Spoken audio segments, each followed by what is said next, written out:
Tonight we are going to talk about nutritional approach to eczema. Okay, so may I have a show of hand who knows someone who has eczema? Okay, who knows someone who has eczema? Maybe you can just type in the chat. Okay. Okay, yeah. Okay. I'm sure many of us know someone who has eczema, and it is a terrible, terrible skin condition. And it is not only you can see it, but also actually it affects the mental health of the person. It also affects the confidence of the person, and it also affects learning, because you can't really focus when you have itchiness all over your body. So it actually affects the whole of the person. So it is actually a dreadful disease, and sometimes it doesn't get better, but it does get worse. Okay, so today I'm going to share with you what can we do about eczema. Okay, I do have many experience in I wouldn't say treating, but managing eczema for my clients. Okay, yeah, just let me share with you.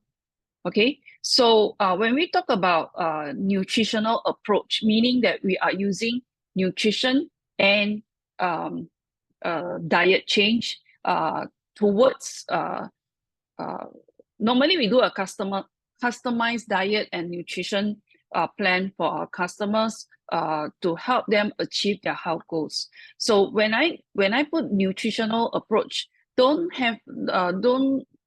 immediately have the concept or the perception that, oh, you are going to introduce some vitamins or some products to me, or you are going to preach about supplementation. No. Okay, so nutritional therapy or nutritional approach, right, is a practice of using food, sometimes supplements, and healthy diets, customized or tailored towards individual, the person, to help them achieve their health goals. So this practice actually consists of working with a qualified nutritional therapist to support your a healthy lifestyle. Okay, yeah. So in Lico Wellness, right, we do have many qualified nutritional therapists or nutrition consultant, we call it, with us. Okay, all of us over here who has been running the webinars, right? Like for example, Ginny, Eileen, Li Gui, we all are certified. Okay, we have certificates in diet and nutrition. And if you have the time, please go to our Lico Wellness website. You can see a lot more testimonials, a lot more services that we are providing. Okay, www.licowellness.com. Okay, yeah. I'm not trying to promote anything, but I think if you go through our website, you will understand what we are doing. Okay, we do provide very professional advices to our clients to help them to achieve their health goal.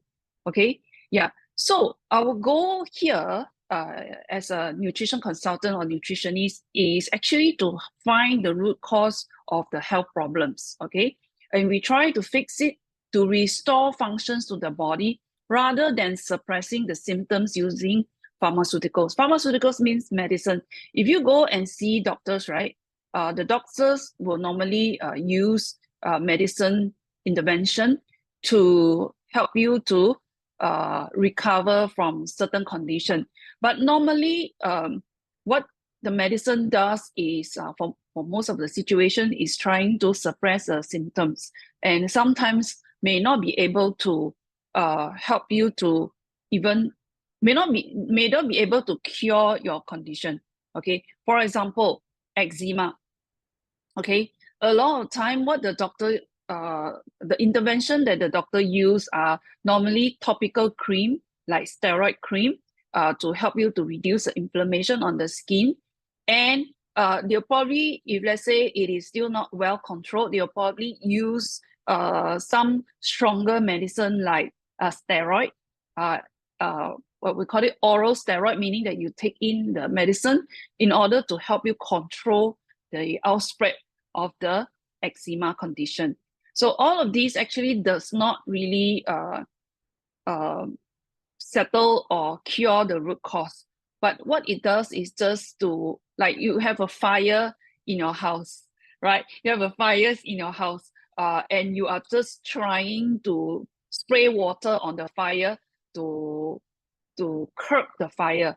But actually, the root cause of the fire could be there is a leakage of gas somewhere in your house, which you have not do anything to stop the gas from leakage.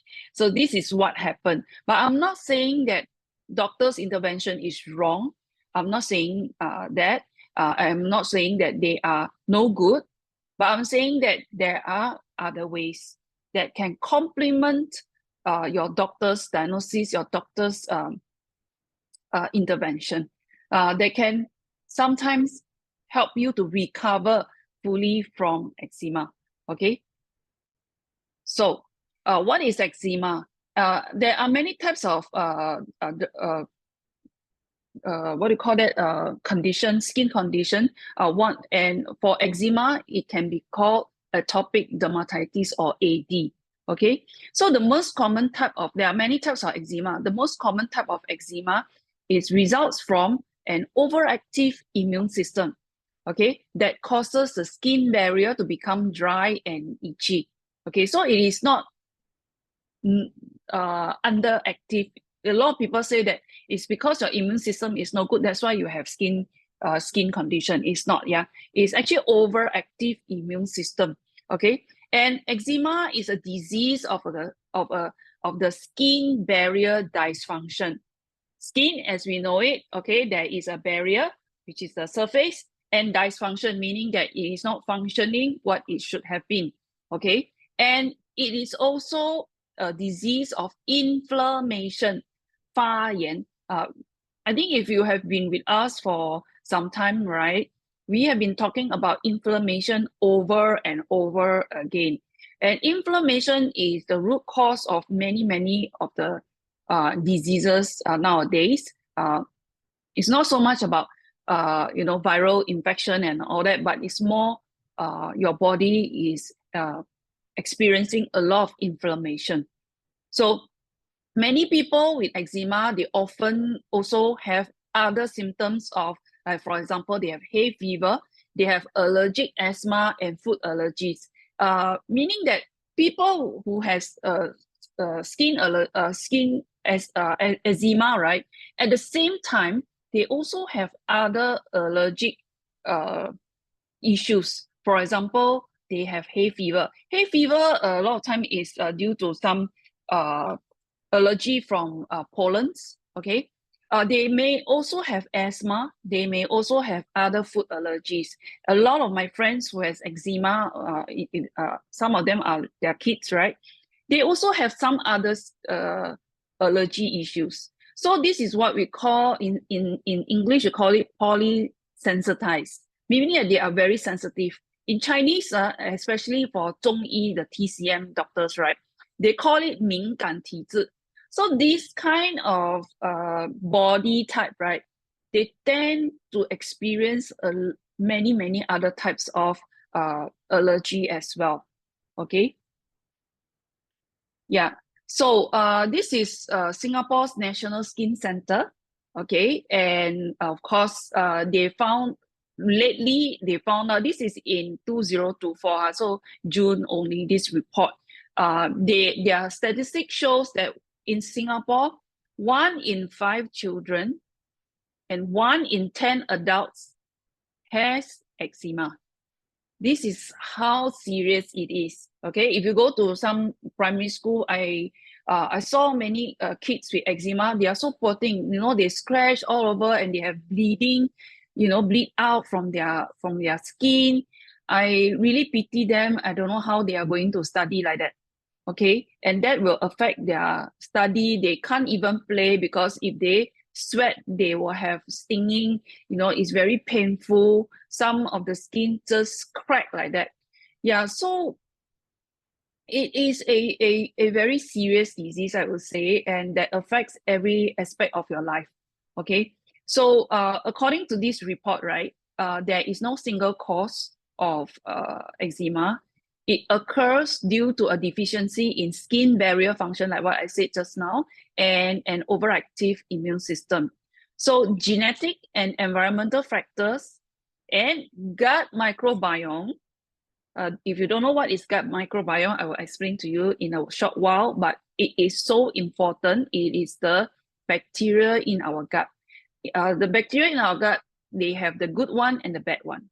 If you have more good one, you get better health. If you have more of the bad one, you get worse health, okay? And stress actually, and stress also play a role in causing eczema in people.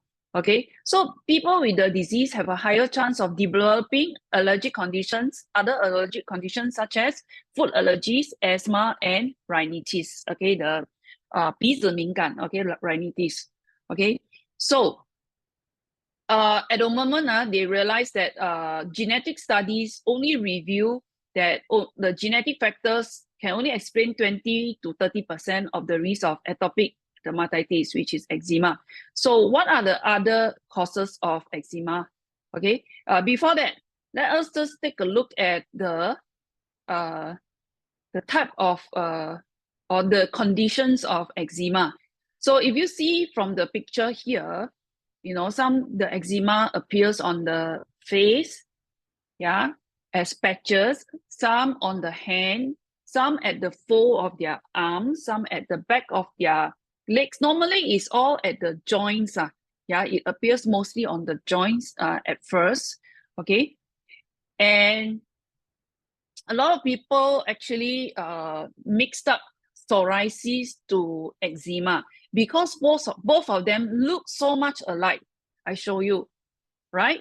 They look so much alike. How do you differentiate eczema to psoriasis? Of course, both of them are skin disease, but then they have different root cause.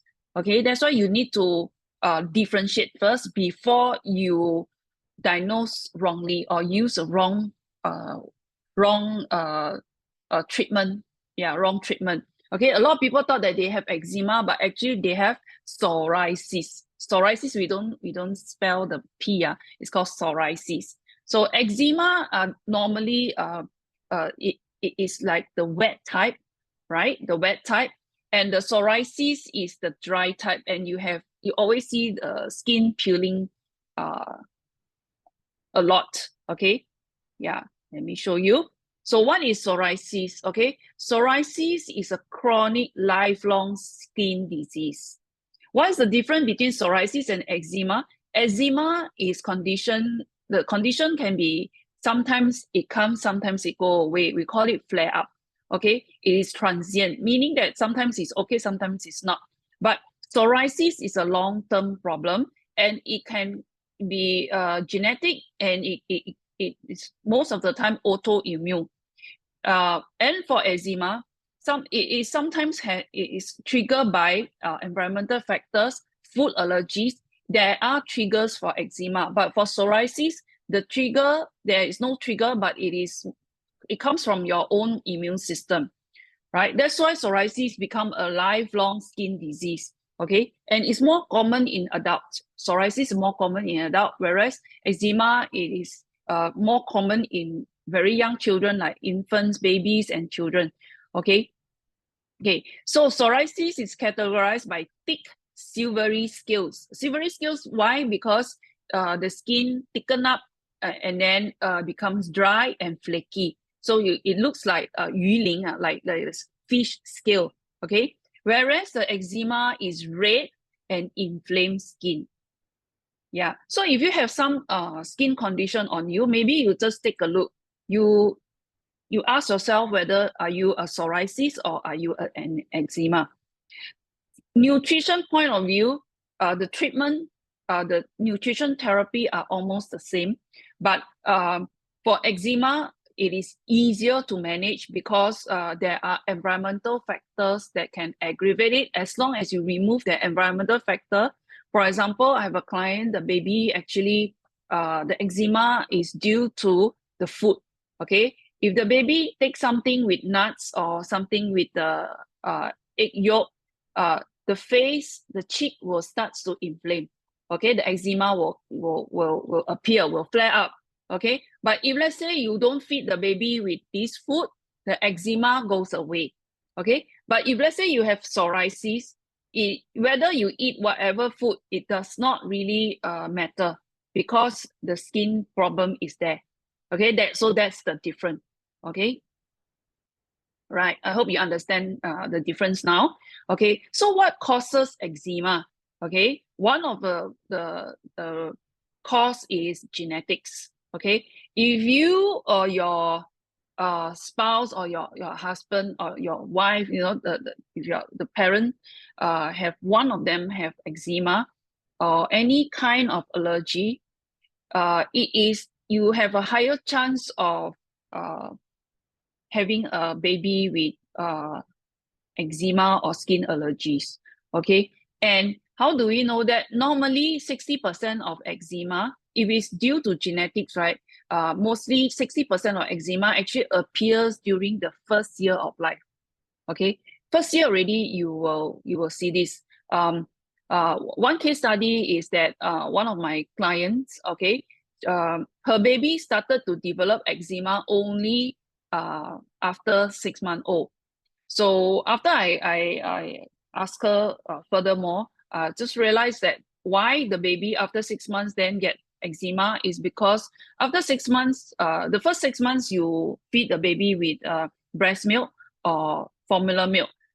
6 months onwards, you started to feed the baby with mashed food, right? Yeah, maybe you feed them with egg, feed them with carrot. They started to eat solid food.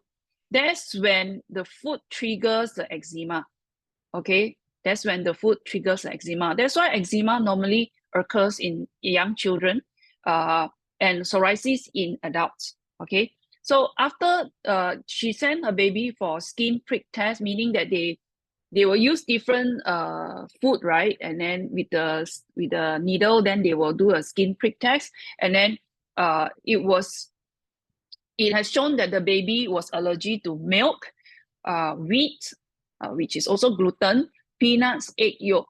So as long as the baby stays away from this food, the eczema is well controlled. But if she is exposed to these allergens, right? Meaning milk, anything that has milk, anything that has wheat or gluten, then it will trigger the eczema, okay? And then further probe, I realized that the baby's father has a family history of eczema, okay? Yeah, so studies have shown that 3 to 5 times increased risk for a person to develop eczema if one or both parents have a history of eczema, okay? And why is that so, okay? And a lot of people say, okay, since it's genetic, then I cannot do anything about it, right? Yeah, so I don't know whether you have heard about this word called epigenetics, okay? Epigenetics means that it is more than gene. It is not the gene, but it is the trigger that can alter your genes, okay? So epigenetics is a study of how your behavior and your environment can cause changes that affect the way your genes work. Okay, so unlike genetic changes, epigenetic changes are reversible and do not change your DNA sequence, but they can change how your body reads a DNA sequence.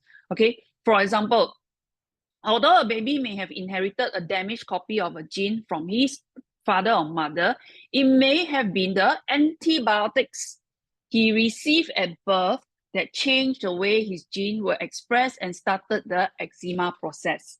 Okay, so when we say genetic, sometimes we have to take into consideration that the baby has also been exposed to some medicine, for example, antibiotics. That's why it triggers the eczema process. Okay, so this is likely why so many different factors have been identified to have relationship with eczema. Birth factors like maternal stress, meaning that the mother during pregnancy is very stressed. Do you know that stress can change a lot of hormones, a lot of things in your body? And maybe the mother's diet is no good, not nutritionally rich and balanced. So the baby, right, the immune system is a little bit poor at the time of birth. C-section, cesarean section, oh my God.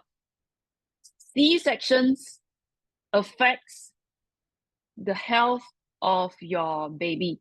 Okay, I'm going to show you later in my slides how it affects your baby's general health. Okay, and if the baby has been given antibiotics or some reflux medication, and the microbiome also changes. Okay, so the only way we can counter off these genetic effects is through microbiome.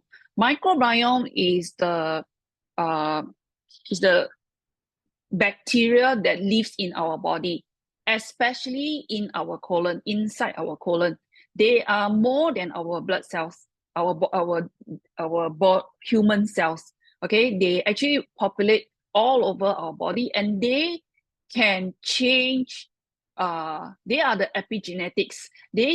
We cannot change our DNA, but this microbiome can actually react as if our second genome, second DNA, that can either change your health to the better or change your health to the worse, depending on whether you have more of the good guys, the good probiotic, or more of the bad guys, okay, the bad bacteria. Okay, so this is a chart where we show how a baby was born and then grow up, how at each stage the microbiome in the colon changes. Okay, at the point of birth, if the baby is born through normal vaginal delivery, right, it will go through the vaginal canal. This is the place where the baby will actually it's so-called infected or gain the microbiome from the mother. So if the mother has got good health, she will pass on a lot of very good probiotics to the baby. If the mother is not in such a good health, as in imbalanced microbiome, she has a lot more of the bad bacteria, she will also transfer it to the baby. Okay, yeah, but most of the time the baby will get the microbiome from the mother through the vaginal delivery, and because of that, the baby will naturally have the microbiome the baby needs in order to for the whole lifetime. Okay, and what if the mother decided that she needs to go for C-section? Okay, or the doctor said that you cannot give birth via the normal vaginal delivery, but you have to go for C-section. You have no choice. So what happened is, well, when there is a C-section, right, the baby does not go through the normal birth canal. Okay, and there is no bacteria or microbiome transfer in that sense. So what happened is that baby will have less probiotic or less microbiome in the gut, and therefore the baby will be exposed to more infections and lower immunity at the time of birth. There's another way that the mother can give the probiotics or the good microbiome to the baby is through breast milk. So if the mother does not breastfeed, right, then you lose out that second chance to give your baby the immune system. Of course, we call it the microbiome. Okay, so it is so important that mothers during pregnancy take good probiotic. Okay, take good probiotic to populate her gut microbiome so that at birth she can transfer it to the baby, and that will ensure the baby to have healthier body especially skin, then you can prevent a lot of other allergic issues like skin condition. Okay, so this picture that you are seeing now it is from Neuroscience News. So most of my studies or charts that I show here on my slides, I will have a source, okay, where I got the information. You can, if you want to read more, you can actually check out the source. Yeah, I normally put at the bottom. You can see, right? Neuroscience News, C-section immune microbiome. Okay, so I won't read through the whole research for you, but what I want to just tell you is a summary. So they find that the findings may explain why children born by C-sections are more prone to suffer from chronic immune system disease such as allergy, asthma, metabolic diseases. The baby is more prone to obesity later in life than those born via vaginal birth. Okay, so it is proven. Okay, so so as we grow up, right, we are also, no matter how much good bacteria you get from your mother, as we grow up, we are exposed to pharmaceuticals, meaning that we take medication, we take some antimicrobial, we are exposed to some antimicrobial substance. For example, during COVID, we always use alcohol to wipe our hand and all that. Actually, it also destroys the probiotic on our skin. Okay, so it makes our skin more prone to infection as well. So your diet, if you take a lot of ultra processed food, it also kills all the good bacteria. Okay, and infections also, sex hormones also affect, and environmental toxins also will affect your gut microbiome. Okay, therefore, some people, they develop eczema later in life. Okay, and due to these changes in microbiome. Normally, when I do consultation for my client for eczema cases, right, I will also ask, you know, when did you first experience eczema? Okay, and that is very important. Sometimes they say, you know, it just happened. Then I will ask further, did you have a sickness before that happened, or did you take a course of antibiotics? Many of them would just say that, yeah, I was having, you know, very bad cold, and then I started taking antibiotics, and after that I'm okay already. But after 3 months, I started to have skin problem. Why? Because when you take antibiotics, it kills all the good bacteria in your, good and bad bacteria, everything in your gut.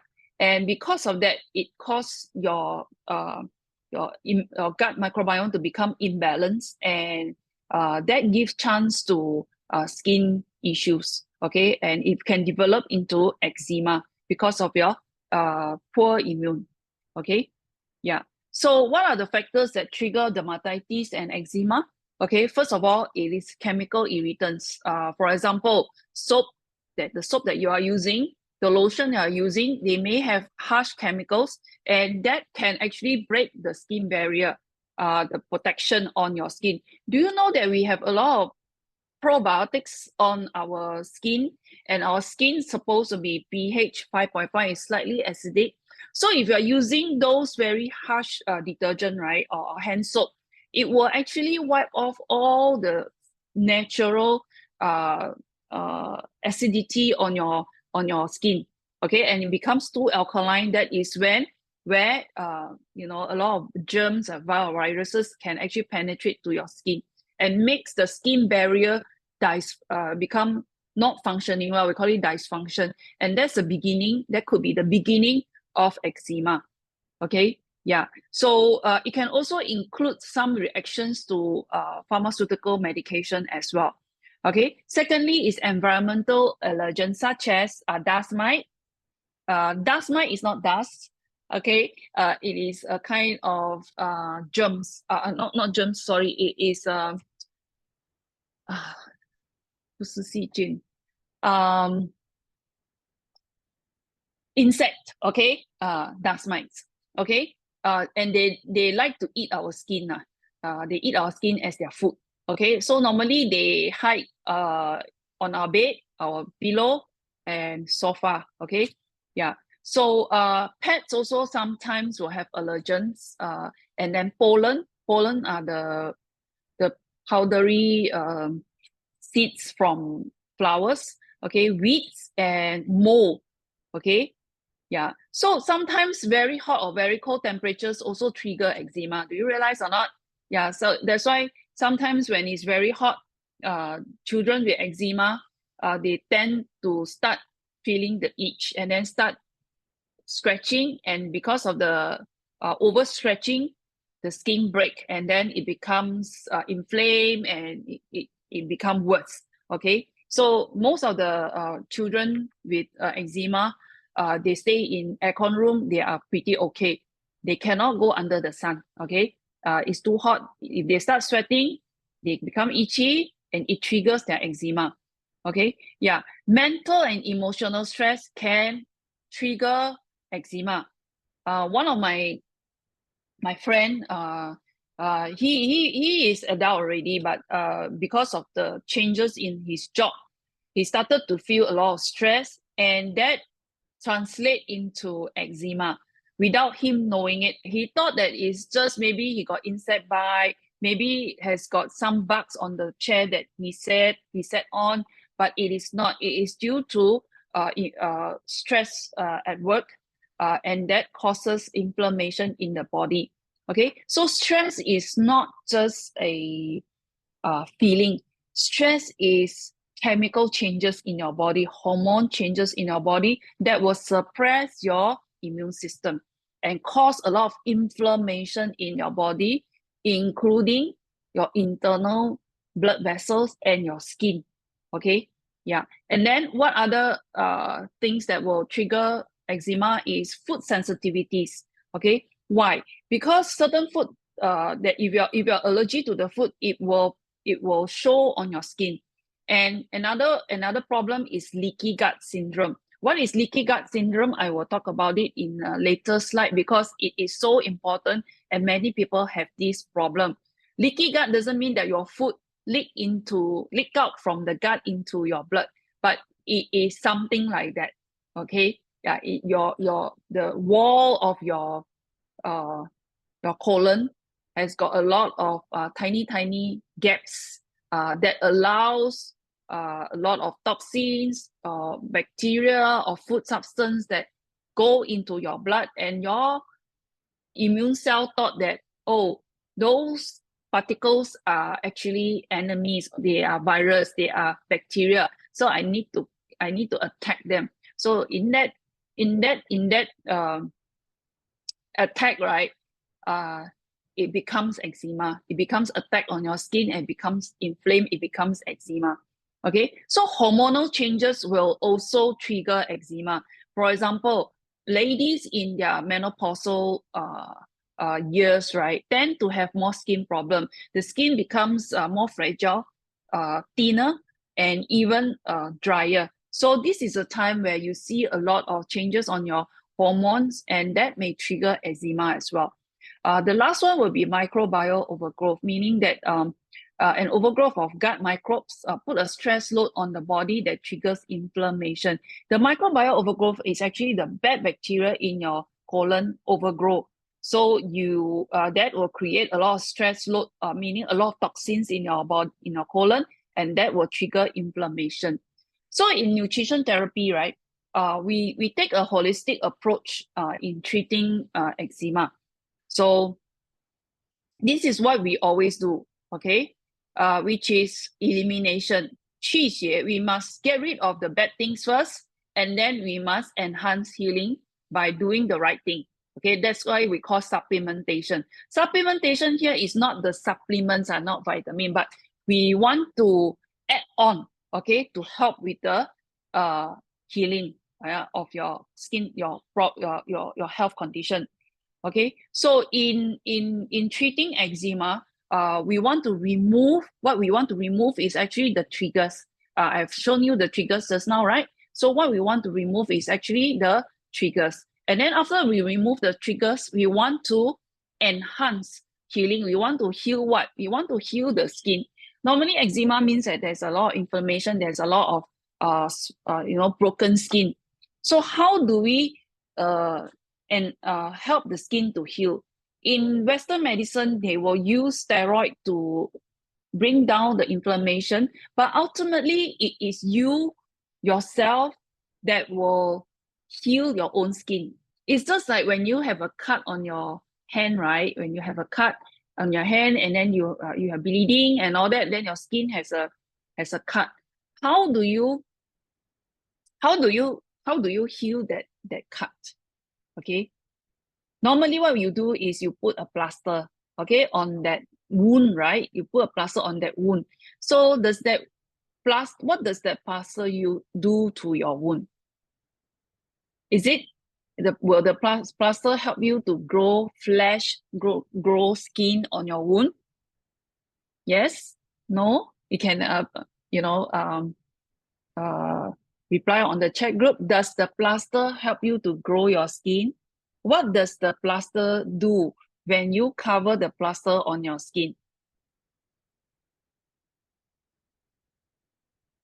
Okay, when you cover the plaster on your skin, what it does is just a barrier to prevent the virus and bacteria from going into your wound, going into your body, your so-called into the bloodstream. Okay, but it does not help you grow skin.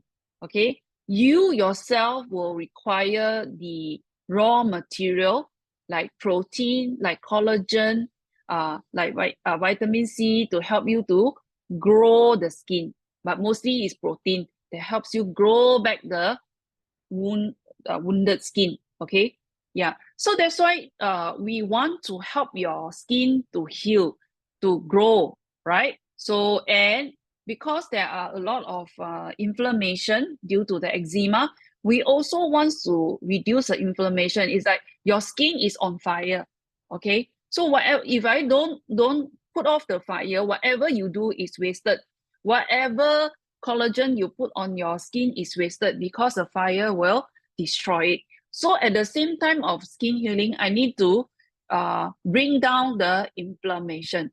So when I say supplementation or enhanced healing, we want to heal the skin, we want to reduce inflammation. So in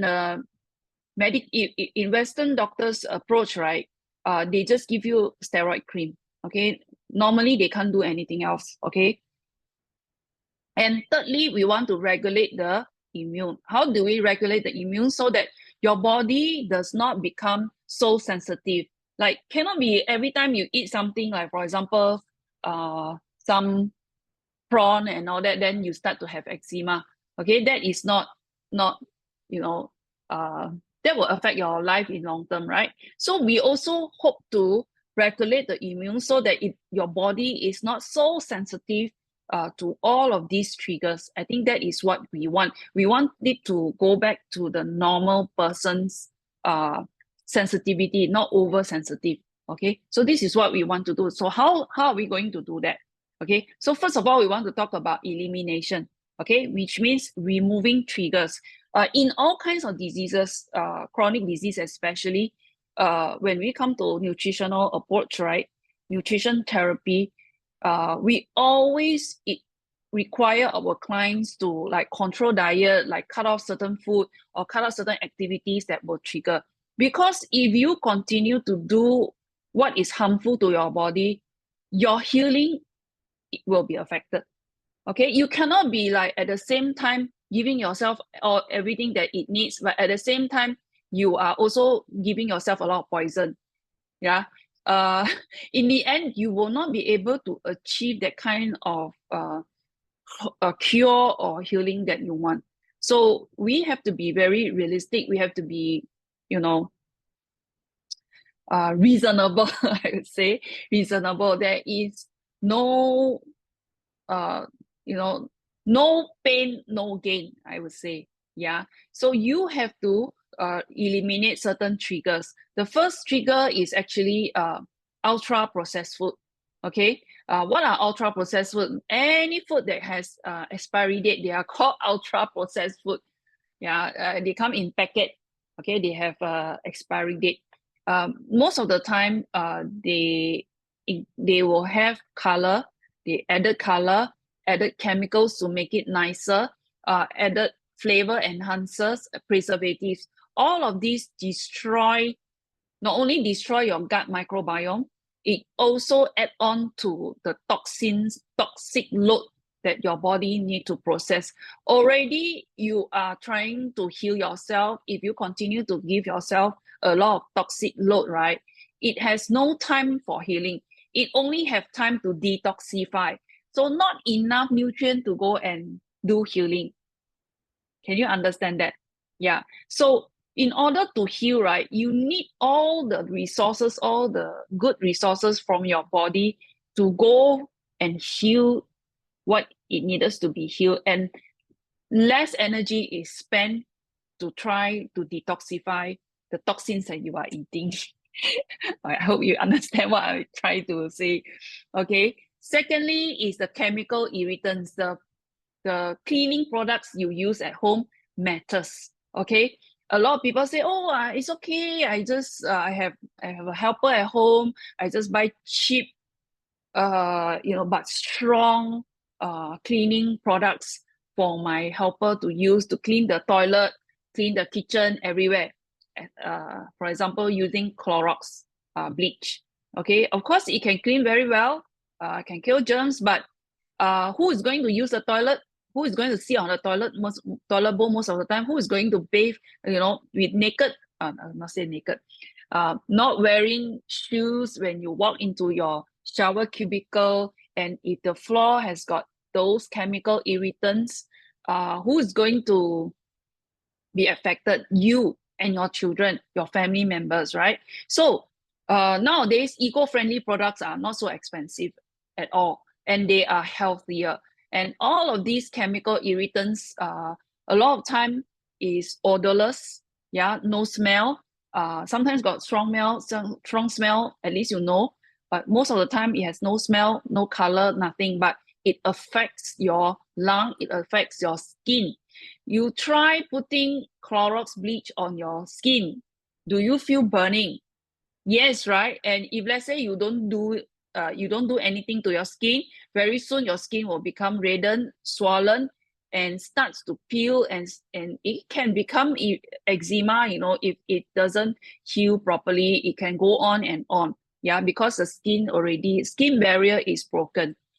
Okay, and environmental pollutant, for example, some chemicals in your furniture. If you just move into your house, there's a lot of furnitures that has this formaldehyde to prevent bacterial growth. You see the woods in our home, even when it's very humid, you don't see it growing mushroom,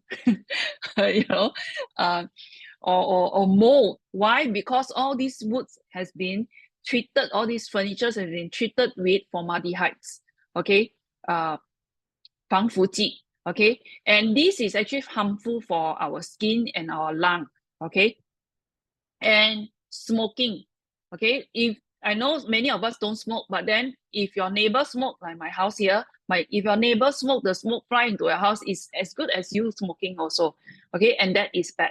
Okay, tobacco smoke actually has got a lot of toxins that will trigger eczema as well. Cooking smoke, the gas, yeah, that you use can trigger, because the cooking smoke, especially the oil particles, flies in your home, and that can trigger eczema as well. Dust mite. If you stay close to expressway or major roads, you will have a lot of these exhaust smoke. These are all triggers as well. And of course, if let's say you don't clean the house regularly, you will get a lot of dust. All of these dust actually add on to the toxic load of your body, and sometimes certain corners of your house may grow some, we call it mold, okay, or mildew. All of these has toxic irritants that can cause eczema as well. So a lot of my clients, right, especially if you have young children, right, I will tell them to be aware of this. First of all, get a good air purifier, the eczema approved, allergy approved air purifier like Atmosphere Sky. Yeah, it's expensive, but it can remove all of these environmental pollutants, even for chemical irritants. Okay, yeah, so it helps if, let's say, your trigger is actually environmental pollutants or chemical irritants. It helps a lot if you have a good air purifier at home. But the best is try to avoid at all. For example, dust mite. If you have a person, I mean, a family member with skin issues, right? Do change the pillowcase, the bed sheets every 2 or 3 days. Yeah, wash in hot water. Yeah, to kill the dust mite. Okay, and what are the food that triggers eczema? Normally they are gluten, meaning that they use wheat 面粉制作的 gluten. Some nuts will actually trigger eczema as well. Shellfish like prawn, like mussel, like oysters sometimes can trigger eczema as well. And citrus fruit. Some children, after they eat orange and something that is acidic, right, they will get eczema by the mouth, right? Redness, you know, they start to have blister at the side of the mouth. Okay, so it can trigger as well. And a lot of times it's milk. Dairy product can trigger eczema. Some beans also, some spice, and sometimes even soybean can trigger eczema. Okay, so if you have very bad eczema, try to avoid all of these food. Okay, and stress can impact our can cause eczema as well. So when you have increased stress, right, your body will actually release a lot of cortisol. That's a stress hormone. So too much cortisol, what it does is it will suppress your immune system, and that may actually cause your skin barrier to go haywire. Okay, and when that go haywire, when your skin barrier go haywire, eczema will flare up. Okay, yeah, so be aware of that. Okay, so next, after we eliminate all the bad things, all the things that is not good for our body, then we want to enhance healing. How do we enhance skin healing? Is through taking collagen. Okay, collagen food, for example, food high in collagen, for example, bone broth, organ meats, meat, pork skin, fish, chicken skin, all the skin, right? Is of 以形补形, those their skin, they are supposed to give you more as well. Egg membrane, gelatin, and sometimes supplements, collagen supplements. Okay, and how do we reduce inflammation? Is through omega-3 fatty acids. Okay, like salmon fish, that helps to reduce inflammation. And take fruits high in vitamin C, because the body can make its own collagen if you give it the raw material like protein and vitamin C. If you have enough protein and vitamin C, that helps your skin to heal faster. Okay, yeah. And then we want to regulate the immune system. How do we regulate the immune system? Is by focusing on our gut microbiome, the probiotic in our colon. Okay, if we have high diversity, meaning that we have different colonies of probiotic, it can reduce the risk of allergy, such as eczema. Okay, so these are the study that confirm that diversity of gut. It's not how much probiotic you have, is how many types of probiotic you have in your gut that will help you to reduce the risk of allergies. Okay, and the leaky gut syndrome. Okay, what is a leaky gut? And leaky gut can cause eczema also. In fact, this is the main cause of eczema. Okay, let me show you. Okay, leaky gut is when the normal gut, right, will have a layer of mucus on top, on the surface of your colon wall.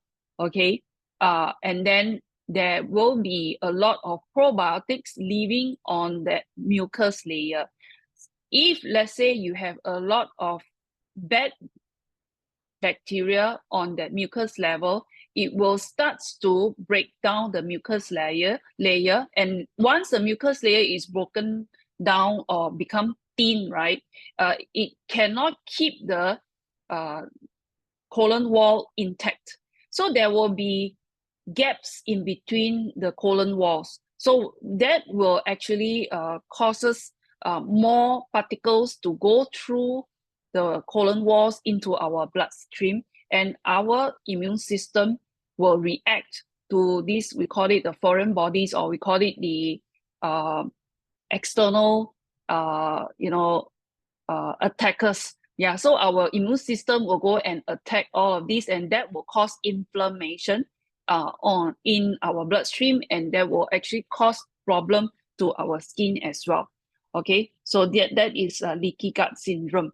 Okay, so there are many research that have done. Okay, for example, this they are trying to find the relationship between atopic dermatitis, which is eczema, microbiome. What's the connection? So the summary is that the incorporation of microbiota-based therapies, for example, probiotics, right, alongside conventional treatment for eczema may lead to a better clinical outcomes. So you cannot just use medication. You have to use probiotics as well when it comes to eczema to get a better result. Okay, that is why I use the probiotic fiber and protein combination. We call it the gut morning set, to help with the leaky gut problem, to help solve the leaky gut problem. Okay, the probiotic, as is it, we have 5 different types of colonies of probiotic in a Nutritional probiotic that will actually give a diversity to our probiotic in our gut. And then the fiber is actually the food for the microbiome. So when you take fiber, what it does is it actually thicken the inner mucus layer. So when it's thickened, right, all the toxins and the food particles cannot go through our colon wall into our bloodstream. And the protein that you take helps to strengthen the colon wall to prevent food particles or toxins from going through into our bloodstream. And that is how you prevent leaky gut, and that is how you can regulate your immune system to better immune system. So this is a testimonial from my client. He's a 33-year-old male. He had eczema since 2021, that is during COVID. So he was very stressful because of working from home and unsure about his employment and all that. So it triggers. So I found out from talking to him that his trigger is actually stress, and because he also at that time shifted to a new place, to another house, and that house was quite probably quite not so clean, because when you shifted to another house, there's a lot of cleaning, there's a lot of dust and all that. So because of the stress, the pollutants, he started to experience skin problem. Okay, so what you see on the screen, right, is just 2 areas he felt comfortable to show me. Actually, there are a lot more area that is red, that is broken, that is itchy, that is painful all over his body. Okay, but he showed me because I want him to show me so that I know how severe it is. So this is my conversation with him. So during the consultation, I asked for his previous treatments to know what worked and what didn't. So he's been going to doctors and specialists, but each time when the doctor give him the steroid cream, the oral steroid, it helps, but every 2 months, but it becomes serious after that. Okay, and he decided to go for TCM, the Chinese medicine, and it helps to control the symptoms, but the issue cannot be fully recovered. The skin is actually damaged, okay, under damaged condition, as what he told me. And so I decided, after I talked to him and I gave him my solution, okay, what I gave him was foundation nutrition and high dose functional nutrition. Functional nutrition meaning that It's not just to fill up the gap in your diet, but it has to serve certain functions. Okay, so what I give him is like plant protein, collagen, vitamin C, B, and all that, and of course a probiotic. And I also asked him to do some vegetable blend, or we call it the gut reset smoothie. Okay, yeah. So and then of course elimination is important. So I asked him to detox, meaning that stop eating junk food. You have to eat clean food. Okay, deep fried food is out, processed food is out. So he also follow exactly. And also because I know that his trigger is also stress, so I want him to have more positive mindset. And I always urge him to have enough rest and think positive, you know, and that will reduce the inflammation, okay, in his body. And also I encourage him to go outdoor to get some sunlight, because sunlight can kill, is good for skin. Sunlight is good for skin. And also I follow up with him, you know. So so after a while, I also forgotten about him, and then he also forgotten about me because his skin already healed. So suddenly he messaged me and he said that, oh, I forgot about this thing. Today morning, suddenly look at my hand and then realize, my hand almost back to normal. Okay, so how long did he take to have, you know, total reversal of his eczema? Is less than 3 months after he started doing the nutrition therapy. Is on less than 3 months, and it is very intensive nutrition therapy because he took a lot of nutrition to help his body heal faster. Okay, as you can see on here, March 3rd this year, the before and after, the palm of his hand on top is actually after, is completely healed. No more redness, no more itchiness, and he told me that he felt that his hand is actually 98% recovered. So in May, I went to KL to meet him up, and he looked perfect. No more skin problem. So these are the supplements that I asked him to take. Why I need him to take this supplement instead of just, you know, natural food, so-called natural food? Because you need to take, for this kind of condition, you need to have intensive, functional, concentrated vitamins to help you to, or supplements to help you to recover. If not, if you just take normal food, it's not enough. Yeah, it's not enough. It's just enough to maintain, but not enough to go to the level of treatment. Okay, so if you want treatment, you have to up the doses. Okay, so these are the supplements that he took. Most importantly, the gut health, protein, probiotic, fiber, multivite, which include phytonutrients, collagen peptide, okay, to help the skin heal faster. You cannot wait for your own body to make. It's not enough time. So I want him to take collagen. So collagen is peptide is not just for female or girl who wants to look good, very good skin. It is also for anybody with skin condition. Okay, old people, young people, young children, or even if you're male or female, as long as you want your skin to heal, you take collagen peptide. Okay, and omega-3 helps to reduce inflammation, and antioxidant, the vitamin A, vitamin C, vitamin E. So these are all the very important nutrition.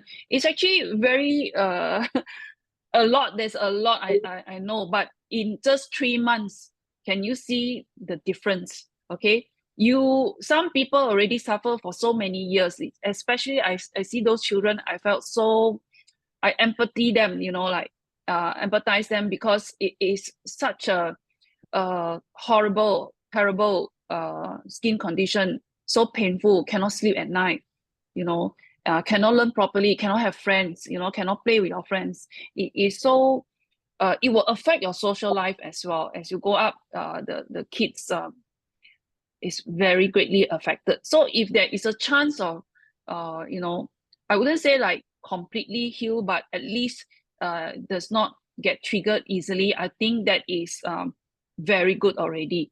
Okay, so why I'm using Nutralite is because Nutralite has been in the market for 90 years, and they have their own organic farms. Okay, and all their vitamins are traceable from seed to supplements, because the company grow the farms, grow the seeds, and then they harvest and they make the supplements in their own factory. Yeah, so they go, you know, like all the way. They are in charge of the whole production, and from their own Nutrilite farms, and those products that those raw materials that they cannot get from their Nutrilite farms, they get from others, the Nutrition partners. Okay, so that's very important as well, because you want safety. Okay, so in order to get healthier skin, you need to achieve healthy gut. That's very, very important. Your skin needs prebiotics and probiotics. Okay, and Hippocrates, okay, if you don't know him, he is the first or the pioneers of Western medicines 2,500 years ago. You know, all medical students, when they start their course, right, they have to do the Hippocratic oath, where they say, like, create no harm or something like that. Yeah, do no harm, okay? Yeah, so Hippocrates say all diseases begin in the gut, okay? And let food be your medicine, okay? This is what we are doing here, okay? After 2,500 years, we are still coming back to that. That is, gut microbiome is the root of our health. It's also the root of all disease. If it's good microbiome, you get a healthy body. If it's a bad microbiome, you get a diseased body. That is what we call the root. The root has to be good so that the tree of health can grow. Okay, and because it is also, we cannot change our gene, but we can change our gut microbiome, and they are like our second genome. You can change your health. Whatever your parents gave you, that is your genetic. And it is not forever. You can change your health via your second genome, which is your gut microbiome.